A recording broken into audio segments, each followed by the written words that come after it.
अब वक्फ बिल आने वाला है, हम भी सुन रहे हैं कि ईद बाद वो पार्लियामेंट के अंदर पेश होगा। लेकिन हमारा तो ये बोलना है, देखिए एक बात तो ये है कि लोकसभा में वक्फ बिल को पास होना बहुत डिफिकल्ट है, क्योंकि लोकसभा में बीजेपी के पास मेजोरिटी नहीं है।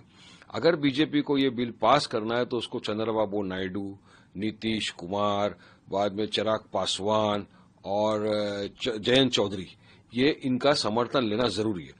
और मैं एक चीज आपके माध्यम से कहना चाहता हूं, अगर ये लोगों ने इस बिल को समर्थन किया तो भारत देश का मुसलमान कभी भी इन लोगों को माफ नहीं करेगा, क्योंकि ये बिल पर से असंवैधानिक है।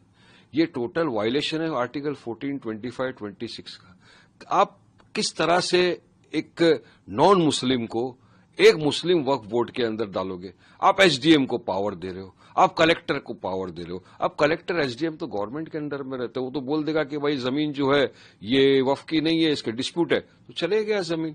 उसके बाद में अब लिमिटेशन का एक्ट जो है वो यहां पर नहीं रखते हो, आप चेंज ऑफ यूजर के अंदर आपने उसके अंदर ये सब करके रख दिया। तो मतलब सारी चीज अगर आप देखो तो ऐसा लगता है कि जो वक्फ अमेंडमेंट बिल आ रहा है ये बीजेपी की एक सोची समझी साजिश का नतीजा है, जिसके तहत वो हम मुसलमानों की, हमारी वक्फ की जमीनों को हड़प करना चाहते हैं। वो जो बाजा बजा रहे ना कि हम वक्फ को बचाने के लिए कर रहे हैं, ये सरासर झूठ है। इनकी नीयत में खोट है। ये वक्फ को बचाने के लिए कुछ नहीं कर रहे, ये हमारी वक्फ की जमीन को हड़प करने के लिए इस तरह का काला कानून ला रहे। मगर मैं आपको बताना चलूं, मुस्लिम पर्सनल लॉ बोर्ड ने जब एक वेबसाइट के जरिए लोगों से ऑब्जेक्शन मंगवाए थे कि आप ऑब्जेक्शन बताइए किसको, करोड़ों लोगों ने ऑब्जेक्शन उठाया उस बात का कि हमको ये वक्फ बिल से ऑब्जेक्शन। तो जब तमाम देश के मुसलमान ने इसको रिजेक्ट कर दिया तो आप इसको क्यों लाना चाहते हो? सवाल नंबर एक। बात नंबर दो, जेपीसी की कमेटी का गठन हुआ। कमेटी के अंदर हमारे पार्टी अध्यक्ष असदुद्दीन ओवैसी साहब भी थे।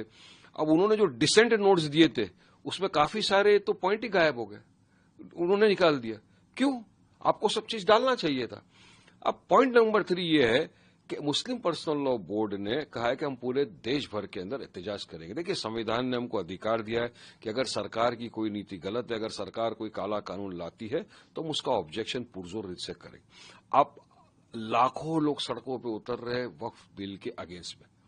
हम भी प्रोटेस्ट का हिस्सा है। जुम्मा के दिन नमाज पढ़ी हमने काली पट्टी को हाथ में बांधकर, मुस्लिम पर्सनल लॉ बोर्ड के कहने से। और अब देश भर के अंदर अगर ये बिल आया तो इसका संवैधानिक तौर से पूरी तरह हम प्रोटेस्ट करेंगे। हम कायदे कानून के दायरे में रहकर अपनी बात रखेंगे और हमारा एक ही मांग है कि सरकार इस काले कानून को, इस वक्फ अमेंडमेंट बिल को फौरी तौर से वापस ले। महाराष्ट्र के इतिहास में